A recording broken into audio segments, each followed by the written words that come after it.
my name is Allison, and I'm a Writing Center tutor at San Jose State University's Writing Center. And today we're going to be talking about time management for writing assignments. Okay, so like I said, we're going to be talking about time management for writing assignments. We're going to talk about a few different techniques that you can use in order to improve your time management skills, and hopefully that can help in making you a better writer as well. So, why is time management important? Well, a couple of reasons, right? You're giving yourself the ability to get work done on time and out of the way. This causes a lot less stress and it helps you in meeting your deadlines as well. On the flip side of that, procrastination is pretty bad. It can lead to a lot of different issues. You're creating bad habits. It also increases your level of stress and frustration. Also causes a lot of anxiety and also low self-esteem because you're, more likely to constantly be stressed out and feel like you're not, doing the best that you can. So we definitely want to avoid that as much as possible. And in our presentation, we're going to be going over how you can improve your time management skills so we don't have to worry about procrastination. Okay, so next up, we have a couple of questions to help you determine how your time management is currently, and make sure that when you're answering these questions that you're being open and honest with yourself, right? No one's going to judge you. No one's going to look at these questions and look at your answers. So first up is, are you a procrastinator? If so, that's totally okay. Everyone tends to procrastinate sometimes. Even I tend to do it. It happens, right? The next question is, when are you most likely to procrastinate and why? This can be maybe a feeling of like being overwhelmed, right? Having too much to do, too much time on your hands almost, or feeling like maybe you don't have enough time on your hands to complete your task.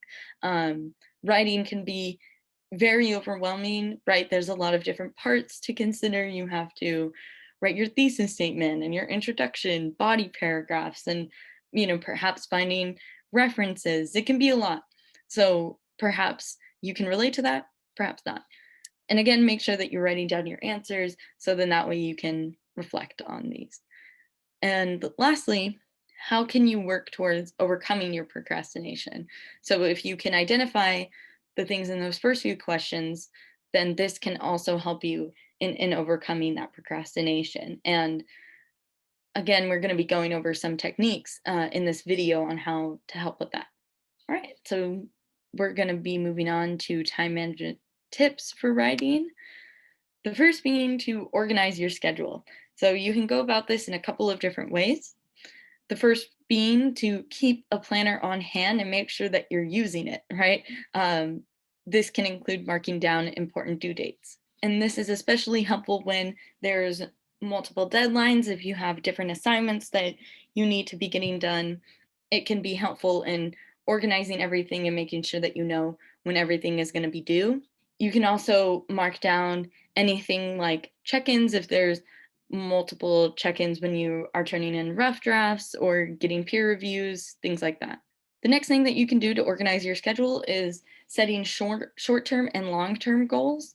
And this can include planning out your writing process. So short-term goals would be something like things you want to get done today or this week. And long-term goals would include, when you want to get your paper looked at for grammar, let's say, maybe visiting the writing center and things like that, and up until your paper is due, right? The ultimate long-term goal would be turning in your paper. You can also plan out your writing process by determining when you want to make an outline, when you want to have a first draft due, things like that. And lastly, you can create daily and or weekly to-do lists. And one of the ways that you can do this is scheduling backwards, which means, I know that the paper is due on this date, so I would like to visit the writing center a week before, let's say, to check on my grammar and make sure that that's all good.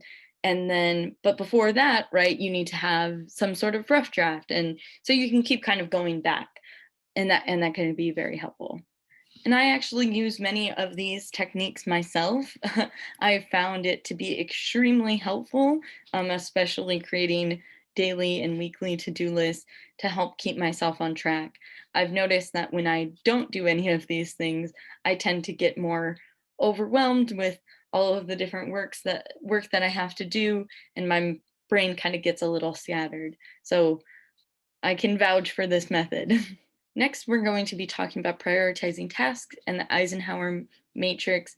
As you can see, we have the do first, do later, delegate, and eliminate sections. So we'll be going over each individually. So with the do first section, these are things that you can accomplish quickly, such as scheduling an appointment at the writing center or planning out your writing schedule, kind of like we were talking about on the previous slides. So things that you can get done and just out of the way as soon as possible.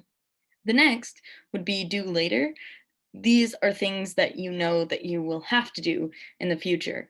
And this might include something like making sure that you get feedback on your paper. So something to look forward to in the future, something that you don't have to do right now, this minute.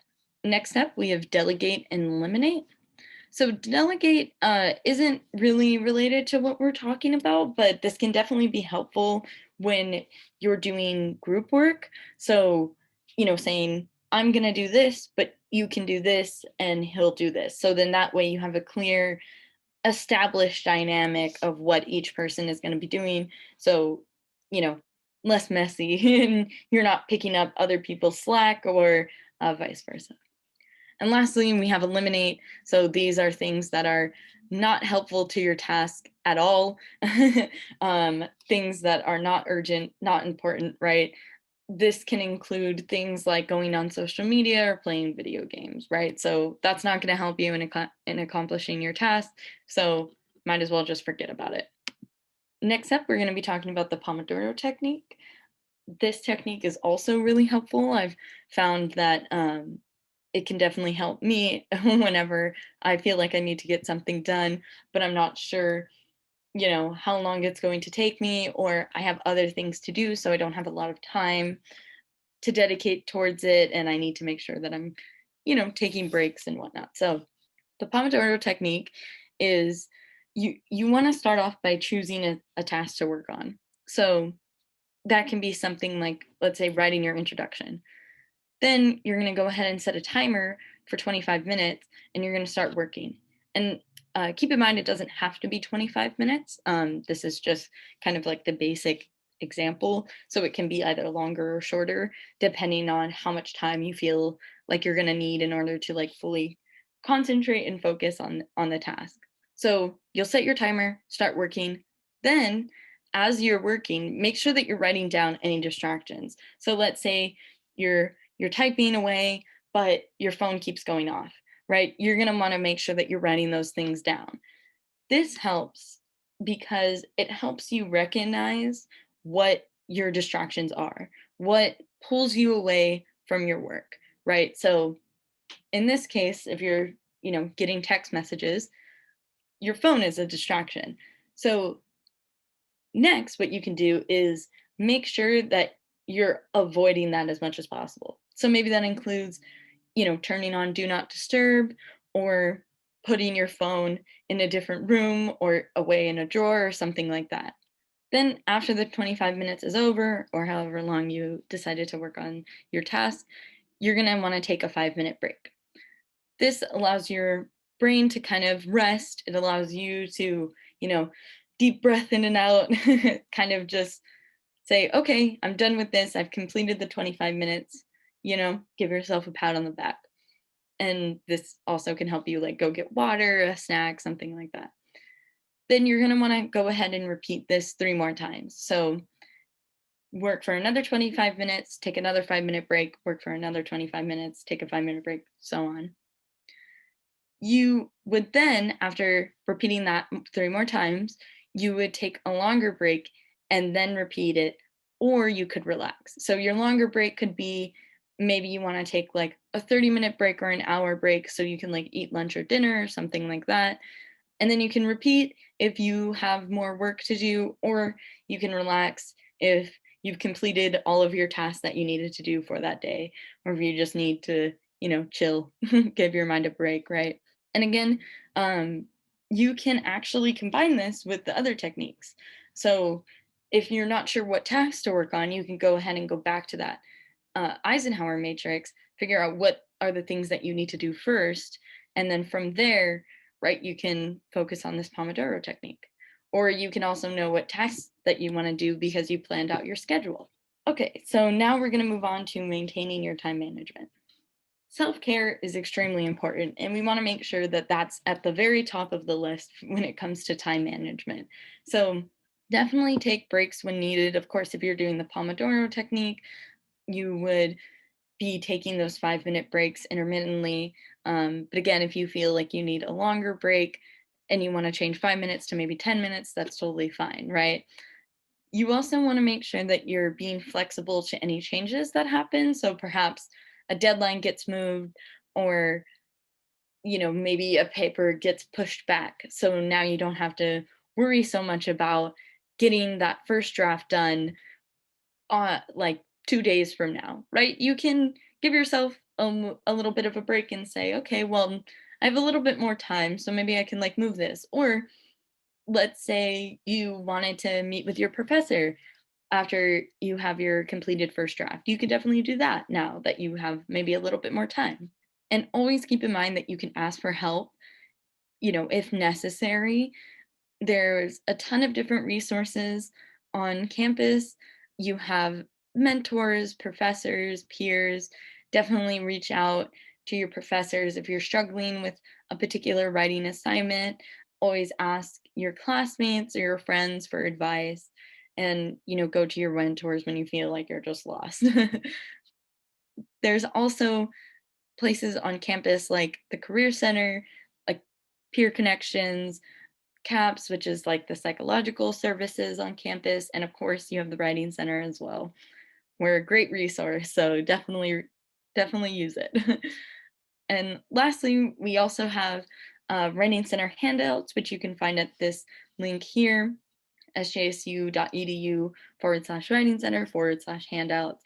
So that can help if maybe you don't have time for a writing center appointment, or if you know, need to kind of double check your references, you can go there. A lot of helpful stuff, so definitely recommend. And here are some of my references if you would like to pause and take a look at them yourselves. All great resources. Lastly, thank you so much for watching this video. We have a few of our social media handles right here, as well as our website and our blog if you would like to visit that for more writing help. So just to recap a little bit of everything that we talked about today, we talked about ways to identify your time management, a couple of different ways in which you can improve it. So things like organizing your schedule, keeping to-do lists, marking down important due dates, things like that.